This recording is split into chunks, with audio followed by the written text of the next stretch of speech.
Hey, Facebook world. I'm Annie. We're here for Reach Out Safer Internet Day Facebook Live session. So I work for Reach Out. I work as the content manager for parents and youth, and I am joined by the lovely Simone and Krisztina, or KJ. I'll probably swap between KJ and Krisztina throughout. And we're going to have a hopefully really great discussion about internet use and social media use for teenagers. So we're really excited to have you guys here. I'll tell you a little bit about us all. So this is Simone. Hi. Simone is 20, so she's just past the teen years, just made it out. Just. And so is here to kind of do the been there, done that of the young person vibe. So Simone has had a fair bit of experience with mental health issues throughout her entire life. And this has really led to where she is today in terms of running her own business or starting her own business. Mm-hmm. And Simone is a certified Instagrammer. Got 20,000 followers or so. So knows a thing or two about social, but also was telling me about how social's been really eye-opening for your self-expression and for your ability to kind of get help for yourself and also help others. Yeah, definitely. So yeah, it'll be really interesting to hear from Simone today about with some of the questions you guys have submitted. And then this is KJ. Hello. So KJ has 4 kids. This is my night out. So sad. It's crazy. In the office. So KJ has a 15-year-old, a 13-year-old, an 8-year-old, and a 6-year-old. So really living it. Living the dream. Living the dream in the SUV with the 7 seats. Just don't go there. And most of your kids use social media? God, yes. Connected from, even the 6-year-old is. Yeah, and I know so KJ was saying to me that every day she's sort of navigating the internet, its impact on your kids and what it means for your lives. And whilst you find it fascinating, you also find it terrifying. Of course. And you said that not a week goes by without some challenge thanks to being connected and having that experience. Definitely. So KJ's also on social media and tries to dabble to stay relevant and keep up to speed with what's happening. So it'll be really great to hear from you about what you do with your own kids and definitely. Maybe get some comments. Happy to get your feedback. I'm happy to share. This is a safe space, no judgment. No judgment. And that's, I have to say, the most important thing is no judgment, because we're all kind of feeling our way, right? 100%. We're raising the first generation of totally connected children as parents. I know I am. And there's just there is right or wrong, I guess, but you navigate it every day, and the goalpost changes, and to that extent, it's day by day, and no judgment. You can fail, or you can hit the jackpot. And I sort of said who I was. So Annie, I work for Reach Out, do a lot of content for our parent service, and work with parents on a really regular basis, what they want, what they don't want, what they need help with, what a tough time means to them. So I'm really excited to be able to get to chat to you guys. So the reason we're here is because it's Safer Internet Day. Woo! The most exciting of all holidays. I'm unsure why it's not a public holiday. Yeah, I don't know, it should be. But we're online, so. Exactly. So basically this is a worldwide event, if you don't already know, to get together for a better internet. It's to encourage people to create a better internet by developing skills in respect, responsibility, reasoning, and resilience.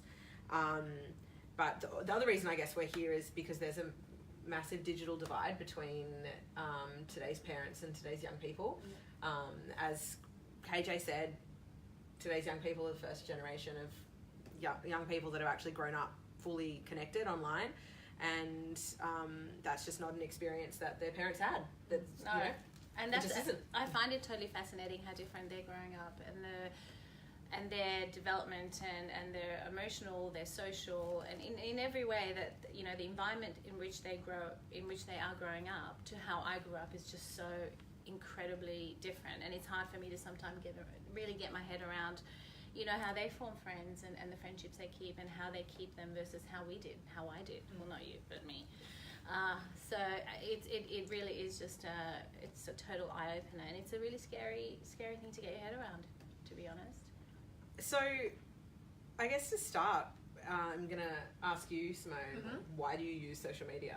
Well, for me, it started off when I was younger as more of a place of creative outlet. Like, it was always, way back in the day, it was connecting with your little primary school friends, having a good game of Farmville, you know, those were the days. So it was a novelty back in the day when it started. It wasn't anything serious, but of course that developed into keeping those relationships as we all moved into high school. So it was that pure connection and keeping in contact with people. And then as I started going into other social medias and things like Tumblr, it was more of a creative outlet, you know, sharing photos, using it as a creative person as somewhere to meet other creative people, be inspired by other people, and share your own creative, you know, journey as well. So. And where are you now with using social media? Now it's a bit of everything. I find it as I still love to share. I use different social medias for sort of different things. I still love Tumblr for being more of a creative space and a creative outlet. But amongst all of my social medias, it's definitely about sharing a positive vibe, as cheesy as that sounds, but a positive vibe, a very open space, a space where we can talk about anything, health, fitness, balance in life, just a space where my passion is making you feel comfortable in yourself, being confident in yourself, and being happy and healthy in yourself in sort of every aspect, I guess. And KJ, why are your kids on social media? Why do you think they're on social media? Well, yeah, I think so. Absolute social connectedness. I think at the foremost, I think it's about, you know, that's just how they engage. Whether they engage through chat groups, Instagram, or whatever, it's about that's their social outlet, their social environment. I think. Well, I know my eldest son. He will use social media for studying. So it's just bouncing ideas off, you know, where are you at with this, So I think that's kind of functional. So that's kind of cool. So social for definitely that connectedness, but also about information. You know, they just, you know, whatever their passion is, and to your point, you know, if their passion is about something, then they turn to social to really foster that passion and to find out more about it, and then to look for advocates in that area, and to, you know, to the sort of social, you know, then they will follow people based on their passion, and I think that's just another avenue. Yeah. Cool. So we've kind of touched on a couple of the things there, but I think it'd be good to just have a chat about the benefits of the internet and social media. So you've spoken about social connectedness and having a creative outlet. Is there sort of anything you want to expand on those, or other benefits that you can kind of see with teens being on the interwebs? You go first. I was going to say, I think it's a great space for a lot of people, whether you're someone who's introvert, extrovert, wherever you live, whether it's very social, you live in a very social environment, whether you're struggling with something, whatever your aspect in life, wherever you are, whatever you're going through, you can always find someone who's going through the same thing, or someone who can understand you, or even just someone who can listen. And I think that is such an important aspect of social media that is so underestimated, is that it's given us a way of realizing we're not alone. Whether that's about feeling insecure about something physically, mentally, spiritually, whether that's just not having friends and needing to find new friends, it's literally given us this huge avenue, like an exposed area, to find people even on the other side of the world that you could be friends with. And even that one person, maybe even if it's just a message a day, or if it's through the internet, which seems scary, making a friend through the internet is possible, it doesn't have to be scary, can be the person that takes you from almost, you know, somewhere very bad to being okay and realizing you're not alone. That's actually such an incredible point, because it is an even platform, isn't it? It doesn't matter what your socioeconomic background is. It doesn't 100%. matter who you are, where you come from, what you are. You're in a level playing field, right? And you can find like-minded people who are going through similar issues or have similar interests, and have that similar dialogue on that even keel, I guess. You can use your personal traits to connect on that, or you can just completely be on nothing, or I kind of love that. It's amazing. I mean, I kind of call it networking. If it's sort of online, I consider it more like networking than sort of socializing in an aspect, but it's so doesn't discriminate. Yeah, I love it. In And that I think sense, for those, there are so many people out there I know, whether it's, even if you're someone, you can be, someone who has thousands of friends, you can be like a complete socialite, but you could be so insecure about one thing and think you're the only person in the world. And it's it's the internet, it's the social media that'll help you push past that. And in the same aspect, it'll be, you could be someone who has absolutely no friends, you have absolutely nothing, but then you can find a connection, you can find, even if it's not a person, you can find, like, I know I've been in times where I've been a bit, like, secluded by myself, or I've isolated myself. I found happiness and, like, a higher sense of life by just not necessarily connecting with other people, but for me being creative and being able to create something, even if I was, for example, physically unwell and stuck in a bed, and I can't go outside, I can't go socialize, I can't do whatever. Hey, I have Tumblr, I can look at really stunning photos that inspire me to want to get better, or that, give me something to do during the day that makes me feel like I have a purpose. There's just so many. So it comes back to that connectedness, doesn't it? So no matter how you feel, even if you don't feel in the right frame of mind to socialize, to get out there, you still know that you can actually derive, you can turn to the internet for your interaction, for your information, and just kind of... I think it can take you out of a headspace of... Okay. Like, take you out of a headspace in a sense and put you in another world. Interesting. So, for those that have just joined us, we are Annie, Simone and KJ, and we are here talking about teens, young people, and the internet for Safer Internet Day. KJ, mum of 4, Simone, certified young person. Mum of none. And I work for Reach Out on both the Parents and Youth Service, producing content. And we were just having a chat about how social media and the internet can bring a sense of social connectedness and make you feel like you're not alone. And we see that at Reach Out quite strongly. We have online forums, both for parents and for young people.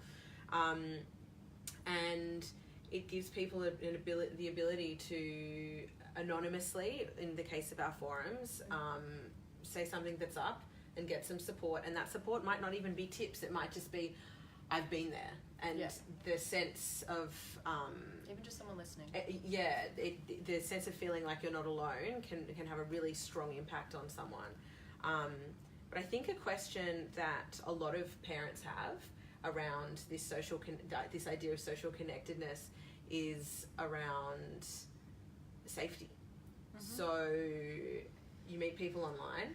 Or you see people doing the wrong thing online. Yeah, and where does that, like, how do you deal with that? So I guess, Simone, for you as like a really avid user of social media, if someone contacts you that you don't know, like, what do you do around that?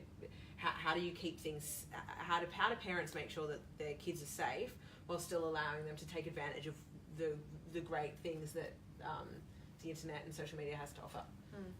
I guess, well, I was very fortunate that during my schooling and through my family as well and their jobs, I was always very aware of the security issues behind things like social media, so I kind of grew up with a bit of a heightened sense of awareness of that. I was also someone who was a bit just hyper scared of being stalked one day. I don't know why. I think I might have watched a movie that freaked me out one day or something. But there are just a lot of little things that I do. It's always sort of just something in the back of my mind, and when you know what you're doing and you're a bit aware of, hey, just don't post your location while you're there, because just be safe. Like, just post it afterwards. It's not an issue. Like, it's not going to benefit you or, like, do anything if you just post it when you're not there anymore. And you mean, like, if you were doing an Instagram post, if I was doing, like, an Instagram, don't put the location in the post at the time. Okay. And also things like, you know, if you're, like, I live by myself, for example, I wouldn't want to share photos that people could identify where I live for, you know, multiple reasons. It's just a matter of little things, and when it comes to people, because I have to say, like, personally, I do get a lot of people I have no idea who they are who do message me, whether it's, you know, just young women or men, like, looking for health advice or whatever, or whether it's kind of people you don't really want in your inbox that you're a bit like, how did you get here? Please just don't be here. You just use your kind of common sense, and it's either like a block, you can block them straight away, and I love those features. And don't ever be afraid. Like, I'm someone who can very easily feel guilty about blocking someone, like, I don't know them, but then you realize, you know what, there's nothing to be, like, just block someone. You don't know them, why should you feel bad about it? And just being aware that when you're talking to someone, you don't know them. Like, it doesn't matter how nice someone can be, it doesn't matter, like, that doesn't mean you shouldn't be nice back when you're responding, but there is no reason for you to ever share really personal information or, like, personal details that could be traced unless you have a secure, sense of what's going on, who they are. Just use your gut feeling and your gut instinct as well if it ever comes to sort of being friends with someone, like genuinely friends with someone and they want to meet up. I always do things like look for your mutual friends. Do they have anyone you know, anyone you can sort of background check them on? Sort of straightforward things like that. And if you're ever going to meet someone you don't know, tell someone else. Have your location on. Always be aware. Sounds like you've been parented very well. Yeah, I have to say because I'm very, I think very that Simone's mom, dad. You've done really well. I think that everything you say, and I think that having that open dialogue at home, which I have with my children, and kind of reinforcing the messages you've just said, so no need for me to repeat, is kind of the key. Having the conversation, ignoring the fact that the internet is there, in my experience, doesn't work because it's there.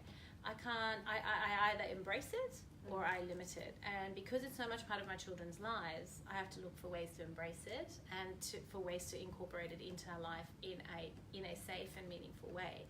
And to that extent, this whole notion around stranger danger on the internet scale, and just having that dialogue about what it means if you post where you are, what it means if you I have this thing where I'll have a conversation with my children around TMI, and they'll tell me things that they might have posted or etc. And I go, TMI?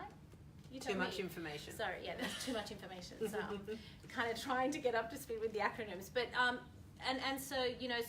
but I will try really hard, and sometimes it is really insanely hard to not judge and just kind of question, why did you post that?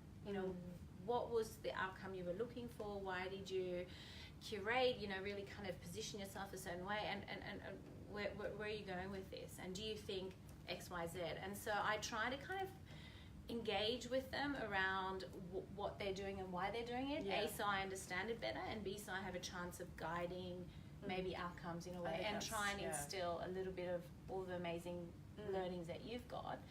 Because otherwise I just feel like if I talk at them and kind of reinforce my traditional view around stranger danger, I'm worried that I might not connect. I just think the best approach around, not the best, obviously everyone has their own way, but I love your approach in that it is so helpful, and I think more realistic to talk to your children about it, and instead of just saying it's either like nothing or it's super black and white, as opposed to, don't tell your children not to do this, not to do that. It's about how to go about it in the best way, how to go about it in a safer way.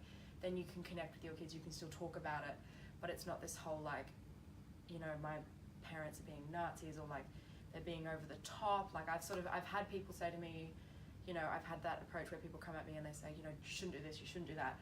And it's a bit, immediately that anyone when someone tells them not to do something, it's a bit like, hey, what do you think you're doing? And you get a bit, top And you guys are very crafty. I'll say that, and I'm sorry, with all due respect. No. Because and just quickly, I've had experiences where children have been in the car, and one child would say to one of my children, well, my parents police everything I do online, but they don't know. And I'd be like, pretending not to. Yeah. So interesting you should say that, KJ, because we have a question from Jessica saying, why are teens hiding their Instagram profiles? So there's this whole thing of you got your Finsta and your Insta, so you've got your fake Insta. Interesting. And so teens have a Instagram or Facebook or whatever that they're connected with them on their parents, and then they have a social media account where they don't have their parents.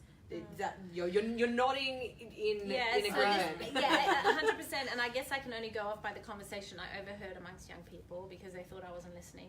I don't know why. Because I'm like this. But it was all about my parents are telling me to do X, Y, Z, or expecting me to do X, Y, Z online. And well, actually, I'm, and I don't think that, the person that was saying this was a normal child, a normal young person, right? But it was really about, well, if I'm going to be so limited in what I am allowed to do, right, and what I'm allowed to say and who I am, I will then just mask it.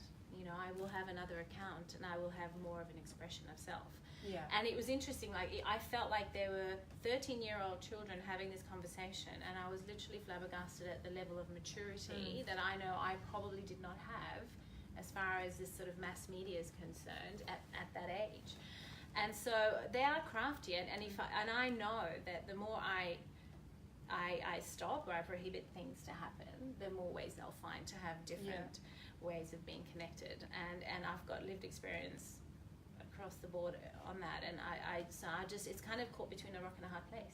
So how have the conversations with your teens gone when you've asked them those questions? Why do you do this? How do you justify doing this? Like, do they respond? Yeah, so sometimes, so my son might just go, "Oh, Mom, I'm just a teenager." I'm like, "Okay, it's illegal. Sorry, now you're a teenager. Like, it's your profession for the moment. Fine." But often it's about, it's a very, and I put my adult word on this, it's a very curated existence. So young people just really like, they have a perception of self. They have a perception of I think what they would like to be, who they would like to be, what their passion is, and so they kind of craft their presence according to that lens, in that framework. And so I think it all comes down to what they think of themselves, how they would like to be perceived. I think it's about validation in many ways, and it is whatever is in their little mind at that point that they want to project. It's how they will how they will act. And I think my role as a parent is just to make sure, I think the big word around here is age appropriate. How do you navigate your child to, to kind of be who they want to be, who they see, because now they're in this medium that we cannot stop, and still act in an age appropriate way. So, one question on this, I'm going to go to KJ again, but we'll come back to you, Simone. But Alison, hi Alison, has asked, KJ, do you have access to your kids on all their social media apps? I'd like to think so. So have there been no blocking issues? No. So my son has blocked me from his stories, Insta stories, which he swears is all about, putting things up there that I wouldn't be interested in. Not that happy about it, but at some points there's a level of trust that I need to kind of have. And he knows that if that trust is broken, if somehow there's a backlash, that we'll need to revisit that. But I don't revisit that. I can say that, but really, in reality, what does that mean? So really, there's a lot of trust getting there until it needs to be done. What's true? So I do have access. We talk openly. I was aware that I was blocked from his stories. I didn't push it because I was. But you know that you are blocked. So yeah. But that said, his sister isn't, so she's kind of my little, So, I mean, we parents find ways too. We can also be crafty, but not as crafty as the young people, and you just have to own that. So I think that really nicely segues us into a question from Neil, which is around, is it okay to spy on your teens' social media accounts? And I want to get your answer on this first, Simone. Okay. I love this because I do have my mum, and she will watch this at some point, so howdy there, Mum. She does stalk my account. She stalks. Now I have everything on public, and I am happy to do that. I will say that a lot of my family has disagreed with things I've done over the years. Like, it's me and my brother have had issues with it. I actually did have to block my brother, of all people in my family. I had to block my brother on social media. I think when it comes to blocking in private Instagrams and all those kind of things, it's not necessarily, I think it's really easy to think, oh my God, they're posting something horrendous. I think sometimes it can be a bit of a lack of connection in the trust between each other sort of thing. Like, it's not, and sometimes it's not that you don't, it's that you're posting bad things. It's just posting things that you know that you disagree on, and it's not necessarily, you just don't want to make that deal about it sort of thing. And I know that was the case for me, not with private Instagrams, but even public posts I make. Like, I'm very aware of what I'm posting, and I do want to say to most people as well, again, with the safety thing, when you're posting, and if you're conscious of what you're posting as well, you just want to always think, would this ever impact me in the future when you're posting? Like, whatever it is, would this ever impact me in the future? How may this be interpreted by multiple people? Like, you might think you're posting something for one reason, some people might think other things. And it is something that can really impact, jobs and all that. So it's just important. And it's funny you should say that, because I will always say to my kids, and I have had this thing where my 15-year-old son's girlfriend posted interesting photos, and I have said to him, how would you feel if your grandmother saw that? Because the thing is, sometimes if I say to him, how would you feel if your job, future employer, I mean, kids just kind of think one day ahead at that age, young people, and so it's like, that just doesn't rate. But I'm like, how would you feel if your sister saw that, or if your grandmother saw that? That's another thing I always have to think, because like in my head again, it's I've always said to my mum, I'm happy that she can stalk me, because otherwise it wouldn't be a public account. But for me, it's also a way of me thinking when I do post everything, you know. You filter. Yeah, and I am grateful for that. Like as I've said, you know, I'm happy. Yeah, she's watching. Like in Melbourne on your little iPad. I know you're there.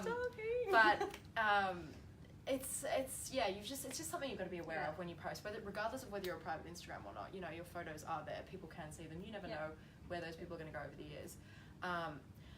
Back to the original question. I sidetracked so much. All very interesting, but.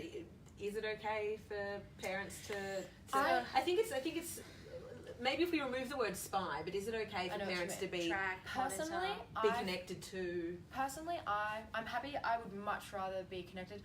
I find it offensive when parents spy or like feel like they have to stalk. Like you mean chat, because you know that's another way parents they can spy your chat or your Insta chat accounts. Well, like anything that feels like when it's secretive. I'm so happy. I would rather be friends with someone, like my parents on Facebook, rather like follow them on Instagram. I would rather all of that because I think it's a connection thing. Like for me personally, I would be, and I have had issues with my family before of them secretly, I don't want to I love that because that's the point, isn't it? It's secretly, and it's like, have you even tried, if you had just asked, if you wanted to talk about something, I would have happily spoken to you about things. I think you've hit the nail on the head. Absolutely. And it's just communication. Don't feel you have to just ask. Like I will say to my kids all the time, you are underage. Now, I'm your parent. I'm your guardian. It's just stuff I need to know, whether you like that or not. There is a level at which point, so there's a point at which it's trust, but it's also my responsibility to you. So I need to know. And if you, and however you want to couch it, however uncool it is, let's have a conversation, you know, about what you're doing because I need to know. So I think your point about being open about it, and again, you're just having this dialogue with the young person about, I've got to do this because it's kind of my responsibility, and you could be doing things if you're under, you know, that might get you into trouble. Yeah. So, for those that have just joined us, I'm Annie, Simone, KJ. We're here talking about teens, social media, internet use for Safer Internet Day. We've just been talking about, is it okay for parents to spy / be connected to their kids online? Resounding kind of use it as an opportunity to connect, use it as an opportunity to have a conversation. If you're struggling with those sorts of conversations, you don't know how to start a conversation, hop on to Reach Out Parents. We've got lots of really great resources about how to start conversations. One tip I can give you right now is start the conversation when you're doing something that doesn't involve eye contact. So go for driving. Oh, that was my saying. Do the dishes if you can convince your teenager to do the dishes with you. Do something where you're not having to just look at them in the face and they don't have to look at you. So so it is. You know, it might be a hard conversation, and they might not want to talk to you about it, and that's fine. And that doesn't mean that you're a bad parent because they won't speak to you about it, and that also doesn't mean that they're a bad kid because they won't speak to you about it. I think it's also important to recognize that sometimes teenagers just don't want to talk to their parents about certain things, and what you can do as a parent is make sure they have other adults in their life that they can talk to. So, you know, KJ, I think it was really great you talking about how, you know, sometimes you have to say to your kids, you know, I'm your guardian, you're underage, this is, you know, we have to have these conversations sometimes. But a way to pivot on that, if it's really not working, is to say, well, you know, don't talk to such and such. You're underage. Like, I really think that it would be great for you to have a conversation with an adult. And I know you and Aunt Betty are really good friends. Families. You know, one of your close friends, even friends' parents. Exactly. Yeah. A lot of people feel it's so much easier to talk to their friends' parents. So don't be afraid of your kids opening up to other adults. It's that funny, you trust. when I've kind of seen a couple of photos that I've really wanted to have a dialogue around with, say, my son, and I've said, that photo, his immediate reaction, without even knowing where I was going with that conversation, was like, Mum, I just, really? Mum, just, you know, that whole, like, rebuffing the whole thing. Because you're Mum. Because I'm Mum, and I'm probably going to maybe have an opinion, and he knows, and he just, exactly. Yep. And so I remember thinking on my feet, going, I just don't want this conversation to die right now. I really want to have that conversation around that picture. And then I said, what is the legal age of consent, Jay? Yeah. Well, anyway, and so he immediately kind of, well, it's 16. And so I actually interjected a question. So I tried to kind of engage him in this sort of factoid way, right? Really and pull him back in the conversation. But literally, I'm sure you've all done it. It's not revolutionary. It was like me just sink or swim. I've got to keep this conversation going because I need to. I think it's that I've been there, done that with my family. Like I'm so used to that with social media. As soon as it's, what have you posted? Not had enough. Don't give me this one again. And I think that's another reason it's so important to start that dialogue early when your kids are onto social media. Like you don't want to start having those conversations and then be, in the kid's mind, it's then recognized as we're having that conversation. Yeah, that's such a good point. Hey man, why don't we just talk about like Instagram, either prevention, so try and talk about like what kind of photos to post before it happens, or start having that dialogue before anything happens. Don't wait for something to happen to have that conversation, or don't wait for that kind of photo. There isn't one, but there is. To be posted, to have that kind of conversation. Just always want the conversation going. Like, keep and it I think going. the other thing was owning it. Like I can sometimes say to my kids, that we could get into a lot of trouble for that. Yeah. And so they'd be like, oh, could we? Could you? So I think that just that sort of posing that question and getting them thinking versus being quite authoritarian, I know, is something that kind of I'm navigating through at the moment with my children. And I guess the other thing with that is that more than likely your teenager is going to know more than you about social media and technology, so use them as a resource. Yeah. Tell me about it. Hey, can you tell me about what Instagram stories are? I don't really get it. And they might think like you're a bit lame, but it's worth it. Like it's fun. It's a chance to spend time together. It's just a chance to actually learn from them what it is to them. Yeah. I know I love actually showing when I'm with my mum, because I know my mum, like my mum, my dad's not super into social media, but my mum really like gets amongst it. She's not on it, but she's very intrigued by me on social media. Maybe I should say it that way. And what other people are doing. She loves that. She's a bit nosy. I kind of live for it. But I know I love sitting and connecting with her by going through like my Instagram feed with her. And even if something kind of saucy pops up that she might not be that interested into, it's kind of like, that's a good opportunity for me to say, hey, I know you wouldn't quite see this as an appropriate photo, but it's a swimwear page. I really like it for the swimwear. Or, stuff like that. Communication, and then making them feel connected as well. I think it's really helpful if you can get your kids to be on the same page as well. Yep. It's really, I feel like parents really, I do give it to you guys, you have so much. And if we could only realize that like, we make it easier not only for you guys, but for ourselves, if we're just talk more, and also try, even expressing that to your kids. Well, and that's where your point is so valid. I think, it's all about understanding you guys and understanding why you do what you do on social. But then I think a challenge for us parents is then layering that on top of really fundamental, important things around resilience that we need to teach our children. It's not about how many people like you. Yeah. Even though we see that that's important to you, in real life, what does that really mean? So it's layering everything in this whole new world that's important to you against some very fundamental principles around quality of friendships, depth of friendships, and not really, living by what other people think of you, not being guided by, your environment, being true to yourself. And I think the biggest challenge for us on a daily basis is navigating this en masse kind of power that, kind of our children are under, if you like, that with some very fundamental basic principles that we need to instill and in our children. We have to try our best to do so they're functioning and they're healthy and they're resilient. I mean, at the core of that is, how do we build resilience within our children whilst at the same time they live in this extroverted world. So I think you brought up a really good point there, KJ, around FOMO. Yeah. So fear of missing out, which you might have heard of before, maybe from your teens, or maybe you experience it yourself. We all do, I think. Oh yeah. even I do. Yeah. So we had a question submitted. Well, we had enough. So we opened questions up for people to submit before the chat, and a lot of parents just, and I think this really sort of is demonstrable of like the digital divide we were talking about. Parents don't get why young people have to be connected all the time. So we had one parent said, why are you online and connected? This is what they wish they could ask their young person. Why are you online and connected all the time? Who are you letting down by switching off? Just what exactly are you doing on that device all this time? Yeah. So that was a sentiment that came through in many people's questions. How do you deal with FOMO and young people feeling like if they're not connected, then they're going to be missing out on something? How do you deal with it? Well, for me, I have to say, I'm lucky that I haven't had to deal with that too much.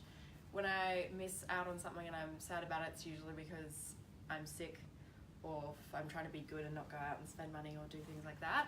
But on the few times where, say, people have been out and I haven't been invited or something, you get that little bit of like, but I don't know, I move on. I just have this mentality where I think there's no point brewing on it, it's happening, and if there's an issue and you feel bad about it, talk about it.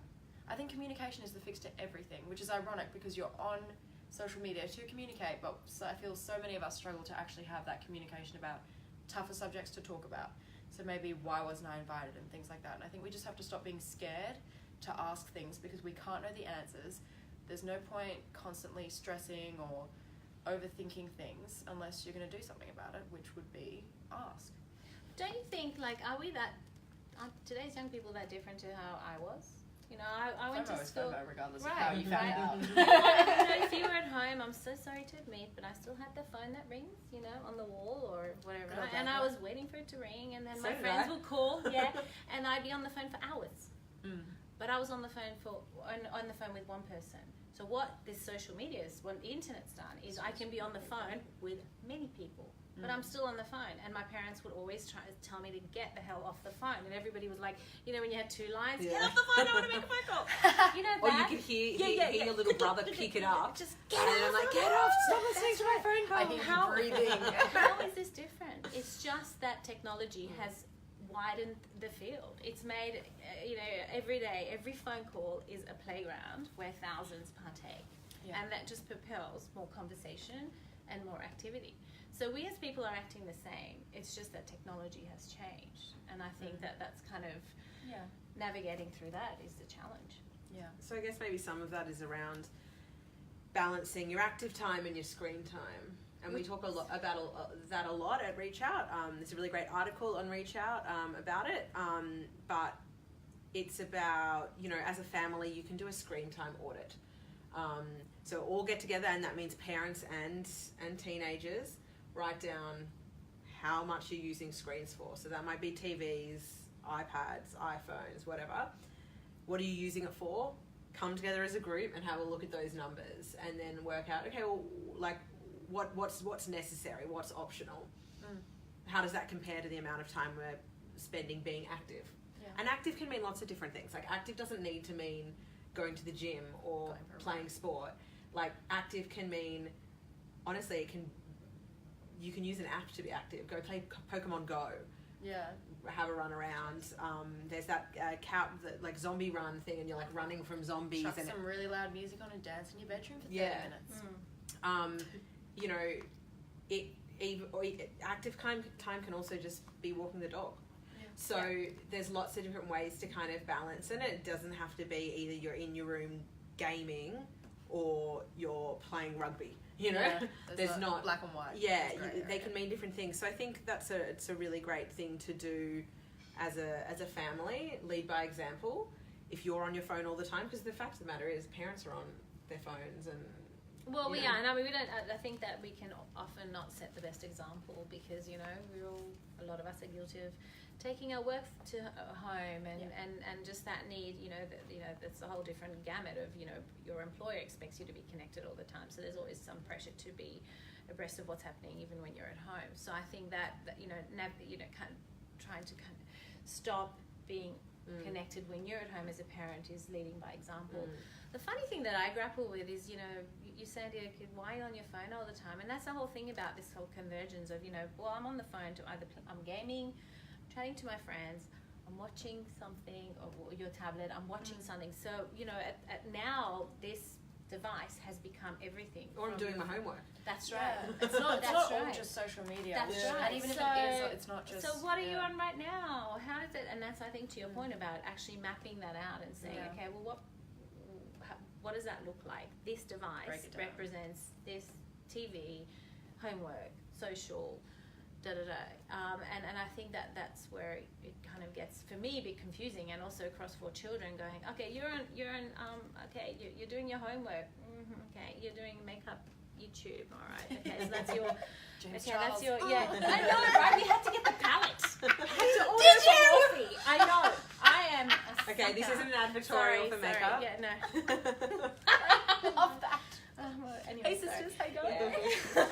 But I think, okay, so all jokes aside with some makeup tutorials, the internet has the most amazing ability to teach. Yeah. So we had a young person write in when we were sort of asking for contributions for this discussion, and they said the internet, well, this was what they wanted parents to hear about the internet, and they said the internet has helped to empower people who have not been empowered before. The power of knowledge is something the internet has given to all of us, and I think that references the even playing field we were talking about with social connectedness. But it also talks about the fact that you can, the creative outlet, you can follow your passions, you can, Good old Pinterest. you can find interesting things out. I know I personally spend a lot of time on the internet reading long form interesting articles. Yeah. I read a really long article about this random fish that like produces this weird jelly that has this strange ability to like hold a hand in it or something the other day. Now, do I need that knowledge? Not really, but relax. But I live for that. it's like super interesting. I'm learning about science, and is there a problem with that? Is there a problem with sitting on your phone for 15 minutes and scrolling through articles? So, I think it's important to acknowledge that the internet can also empower us in lots of different ways and give us knowledge. 100%. And I think, yes, I think Simone, This is when young people and parents agree. and I think Simone, you really spoke about that with your experiences of Tumblr, and I assume probably Instagram as well has been that for you. Instagram has been a huge, as I said, started with Tumblr, still use Tumblr to this day, absolutely love it. And I just think Instagram is now the next Tumblr. Tumblr was all the phase when I was younger, and obviously it's now Instagram. Instagram can provide such motivation. I feel like the news only publicises the negative of Instagram and only the really bad stories, and you've got to realise that many people use Instagram, that one story out of the billions and billions means that you really don't have as much to worry about as you think you do. Instagram for me is such a motivational place. A big thing I have to say I did a few years ago, and I had sort of an epiphany. It was like my 16th birthday. I remember it sitting there going, I need to change things, and it was to never follow anyone or like have no negative influence on Instagram. Like even if it was someone I knew or a friend of mine or an old friend of mine, and for whatever reason they just made me feel bad about myself or just anything negative, I said, even if I messaged them and just saying, look, I'm going to unfollow you, it's nothing personal, I just need to do this for myself, it's just a personal thing, I hope you can respect and understand that. Just don't follow people who make you feel bad. The whole thing, I hate how media, talks about social media as and especially Instagram, as a place where people feel guilty about seeing other people and seeing all these other things, and it's like, well, that's in your control. That's not Instagram's fault. That's your... Which comes back to the social, the basics, isn't it? If someone makes you feel not so great about yourself, it's playground. Exactly. Isn't it? Just a new form of... So as a parent, how do you get your young person doing that? So, really, like, to your point, and you hit... I think it stems to the person, like it's how does it make you've you raised feel? your person. How does that person, how does that content, how does that make you feel? And if it doesn't make you feel so great, let's think about that. That's the dialogue you need to have, right? And so I do try and bring it back to that, because I think that's kind of how I try and live my life. How does certain situations make me feel? And so I'm really kind of trying to instill that in my children, because you can't control them. They won't listen to, so you've just really got to bring it back to, in my view, basics. One mother I follow on Instagram, that I've actually followed her for years before she even had children, I loved, because at the time I was a vegan blogger and I was very passionate about veganism and trying to spread the word, and I love how she put it, and it kind of has resonated with me for like the remainder of life. But inspire people to live the lifestyle or like live the traits you want them to live. Don't try and shove it on them, sort of thing. Yeah. So I've always had that. It's kind of that whole lead by example sort Yeah. of thing. If you want your kids to have, be positive, if there's something you want to see in your kids, be the example, and you've obviously instilled that very well, and that sounds fantastic. Well, I'm a work in progress. No one's bad. Honestly, work in progress. I think we all are, and that's just what we need to embrace and own. I think it's just not. You're gonna mess up. You're gonna mess up, right? Oh, and you've got to live through your mistakes. There's only if you didn't have a down, you'd never have an up. So. And the thing is, everything moves so fast. Technology. It's 2 weeks, 2 months, 2 years time. We're playing with a whole new platform, whole new apps, and things will change again. So it's about trying to stay current, but really you can only stay so current. It's unrealistic for us to keep up to speed with everything that the young people do. So in my view, it's really just bringing it back to basics and saying, how does it make you feel? How do you not sweat? Quantity, quality, and the other really interesting thing that I've noticed is, in my time, I think we had probably few really good friends. There was a lot more depth to our friendships. Yeah. Now, what I find with my children, I have a lot more friends. That's right. The little There's circles, a lot more rings. friends, but I think that their ability to form that depth of friendship is more restricted because in this fickle online world that we live in. And so what I try and do is I try and kind of, navigate and try and sort of... You must have fun remembering all your kids' friends. Well, yeah, I know. But really, it's how do you? And I think that's a question. If anybody has the answer out there, is how do you help your children form those meaningful depth of relationship, or at least tell them about it, or how do you teach that we learned because of how we grew up? Yeah. Right. So, for those that are just tuning in or tuned in recently, we are here talking about teenagers and their internet and social media use for Safer Internet Day. I'm from Reach Out. My name's Annie. I'm the content manager across Parents and Youth Services. This is Simone, certified young person. I love that. As she lives and breathes. Sharing all her wisdom about being a teen and a young person using social media, dealing with their parents on that. And this is KJ, certified mother of teens. Got the birth certificates to show. sharing what she's done and also I think some questions that you still have, which I think really shows that no one has the answers to all of this at the moment, and one thing I think that's come through really strongly is the importance of having consistent conversations and asking your teenagers what's happening and giving them the opportunity to answer, whether that's doing something that's not face-to-face, like driving the car so that they don't have to look at you in the eye, hooking them up with a other trusted adult that they can talk to about it. And like on that note, I think what we've had a lot of questions about, and I think something that parents are really worried about, is things like sexting, sending nudes, that kind of stuff. So I guess the reason I sort of came to that is one tip that we sort of talk about with, if you find out your kids have been sexting or sending nudes or indeed maybe just received that sort of communication, a good step can be to find another trusted adult they can talk to, because it's a pretty awkward conversation. And a lot of teens will really sort of shy away from talking to their parents about that, and absolutely they might have to have that conversation with you at some point. But if you can bring another adult, whether it's an aunt and uncle, a best friend in, I think that's really great. But and if you stumble across it, which I have, that would have been fun. Yeah, it was my son, so not my daughter. But you do, you stumble across something and you think, oh God, and it does. I mean, I lost quite a bit of sleep over it. But I think, and to your point, yes, it is about introducing that trusted person to have a conversation. But then also, I think my conversation was, are you aware that the age of consent? Are you aware of how this might be previewed? This might be previewed. So I think that having that, putting that lens on do you understand that by law, this and this, it's not me what you're doing? personally, Yeah, it's this the is not system. me. Can add a right? sense of That's definitely sort of removal to the conversation, so then you Exactly. can have. And it is all about, I'm trying to quite often remove myself, so I'm not like the mother coming down on them. Yeah. I'm trying to be that sort of, you know, paint the picture of really what's the out bigger there, picture, mate. You know, 100%. if you have a picture of somebody who is under the age of consent, You could be and the if one. it's nude, you're busted. You're gone, and I'm gone probably alongside of you because, you know. So I mean, I say that because I think that they need to understand that it's, you know, we're all in that ship, and so you need to kind of have that awareness. And then definitely, I think your point, and you know, about that sort of trusted person, I think that can't be stressed enough.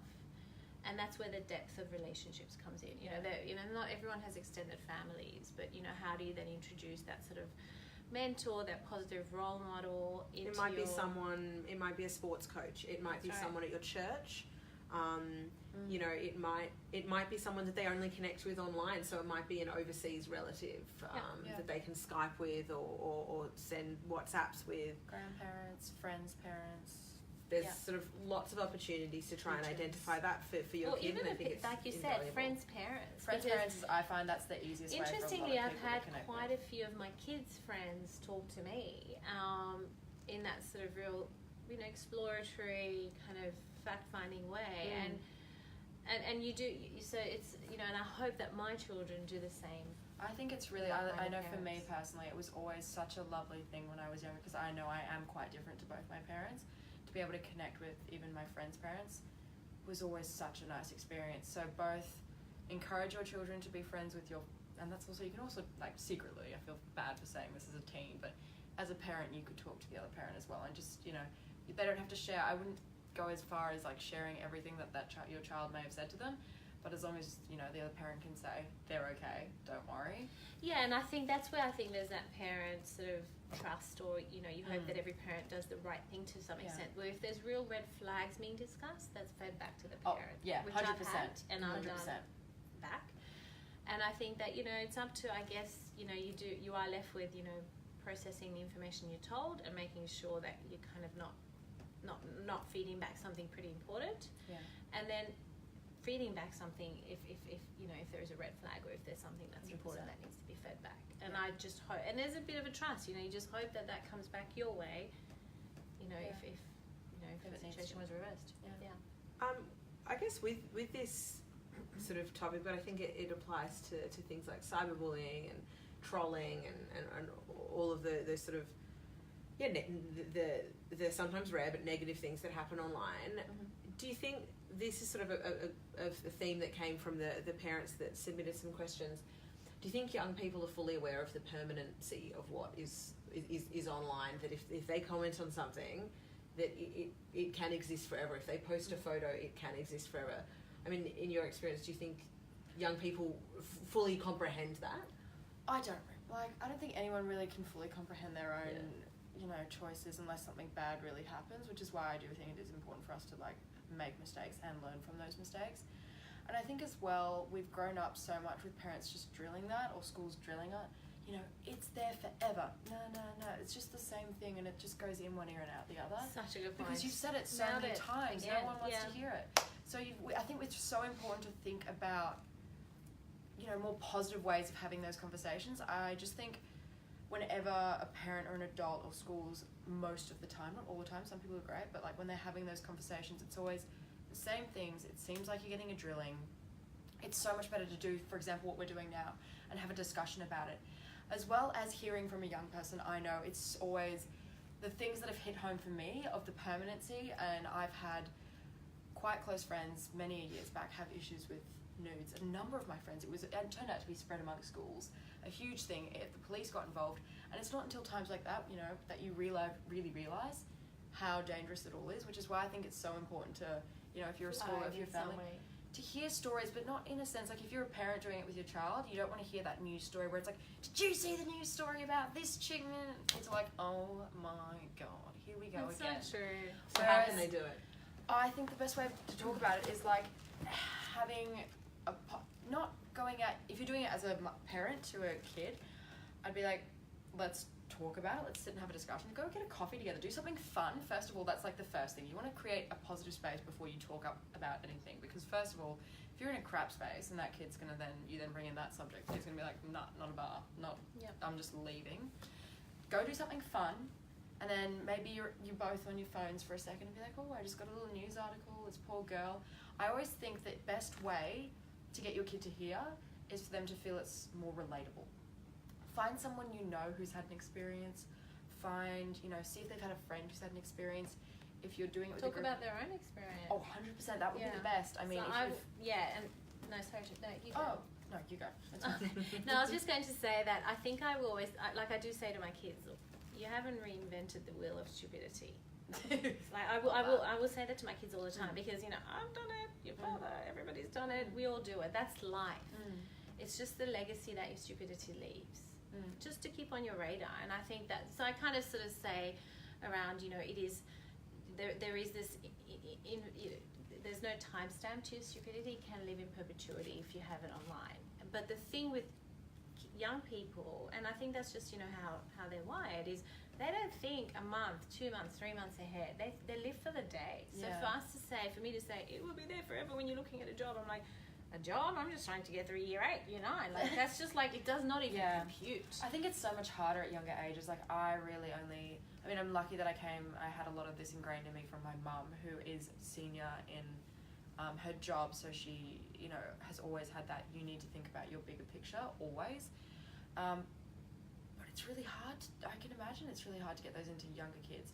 And I just think it is important to try and, in the most positive way, and not create it as a nagging. I think nagging is, just try not to make it sound nagging. Don't repeat the same thing over and over. Think of different ways to reword it.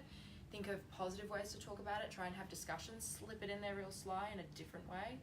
I think it's really important to keep, without nagging, but keep kind of trying to ingrain it in them. Just being like, you might not think about it now, but, just think about the bigger picture. Or, if this were going on your CV, just think about it. Like, I don't know, stories are really helpful. And it's interesting how you said how there were incidences where the police were involved. Yes. It's times like that you really need the severity of that, whether it's, I feel so lucky that the private school I went to brought in so many external resources of, people who came and spoke to us with personal experiences about being safe and all of that with drugs and all of that kind of thing. And for me, the only times things really hit with that was when you heard genuine stories of people you knew or people who were closely related in a sense that they were the same age in your area or something like that. And that's sort of the secret of how to hone into it. It's not telling your child, if you do this, this is going to happen. It's saying, I just want the best for you, and I don't want you to end up saying like this, like, look what happened to you. And yet, even at that scale, I think it's almost incomprehensible to them, isn't it? I don't know, like... For me, I feel it's so much easier when you hear a story that you can relate to. Like, you're the age, you're like, I can relate to what that person's saying, kind of in a sense of what we're doing now, so people can relate to what we're saying, they want to hear it. Same with your kid. Like, if your kid, they don't want to hear your mum saying, don't do it because I'm telling you not to. They want to hear, you shouldn't do it because do you want to end up like that? Or do you want that to happen to you? Like, it's annoying, and it seems frustrating that you have to do it that way. I totally understand that from a parent's perspective. I have to say I'm kind of a rare person in that I really get all of that.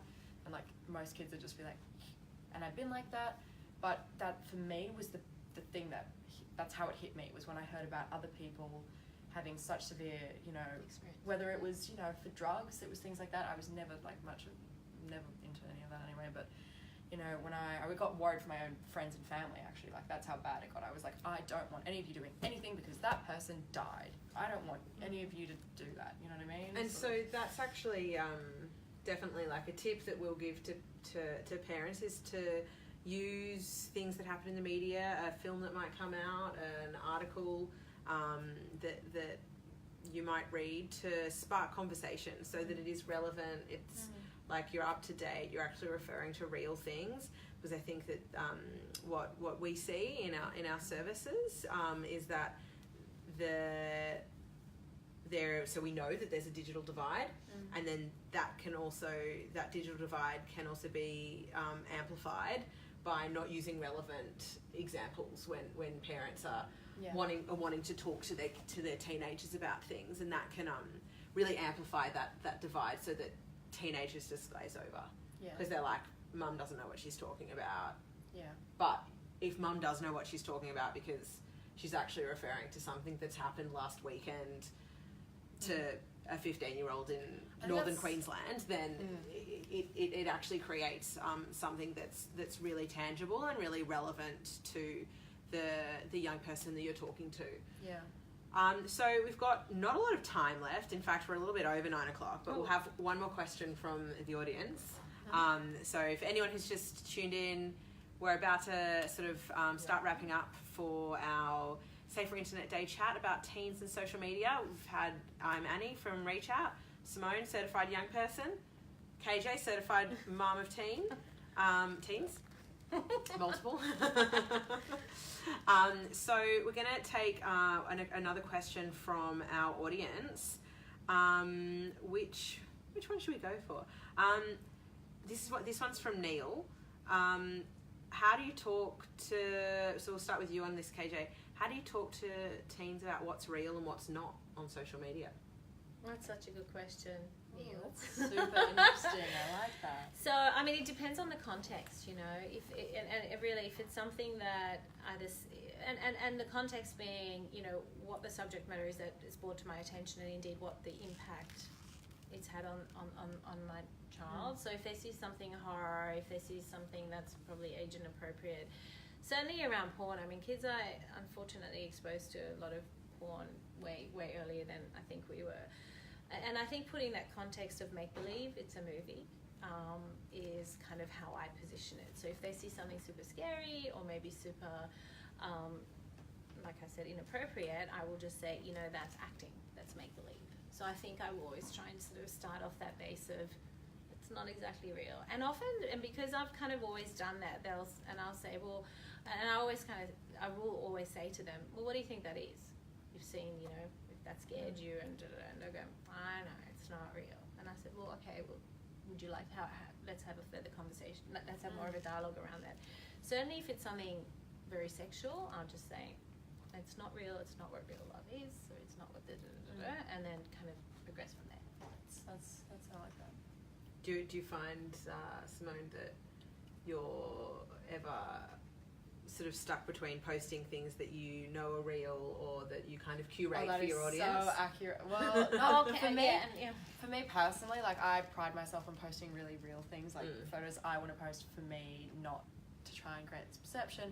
But like, there is such a huge, I think, when you said real, what came to mind for me was editing photos and the idea that... So funny, I was thinking YouTube and what they see. Isn't that funny how the notion of real conjures up different things? For me, it's all about what my kids are exposed to and what they've... For me, I think for me and probably mostly women, I would say, much more than men, sadly, but it's reality. The perception of how people look and this whole idea of looking a certain way, acting a certain way, being a certain way is huge nowadays, especially on Instagram. And I think for me, the reality, like, even I still get caught up, someone who's like very hyper aware of it still gets caught up in it sometimes, being like, God, why don't we look like that? Why don't we look like that? You know, why don't I have those legs, or my face doesn't look like that, my skin's not that smooth. And I just have to sit myself back into reality, and you've got to be like, hey, just remember that there's like a $2 editing app that can make you go from a size whatever to a size whatever. Like, it's just hitting reality and reminding your kids. Well, for me, it's just sitting back and saying, regardless of if it's edited or not, of how they look, we're all unique and embrace your own beauty sort of thing. There's no point, you know, to me personally, I sit back and I go, okay, just remember that there's 1,000 editing apps. You really don't know what someone looks like or anything about someone until you see them in real life. And that's, again, like, it comes back to, it's not that dissimilar to how, you know, I saw magazines and posters and you know, Ellen McPherson, and people look perfect, right? And I'm sure that I have been in front of my bathroom mirror trying to kind of look almost like her in some weird way.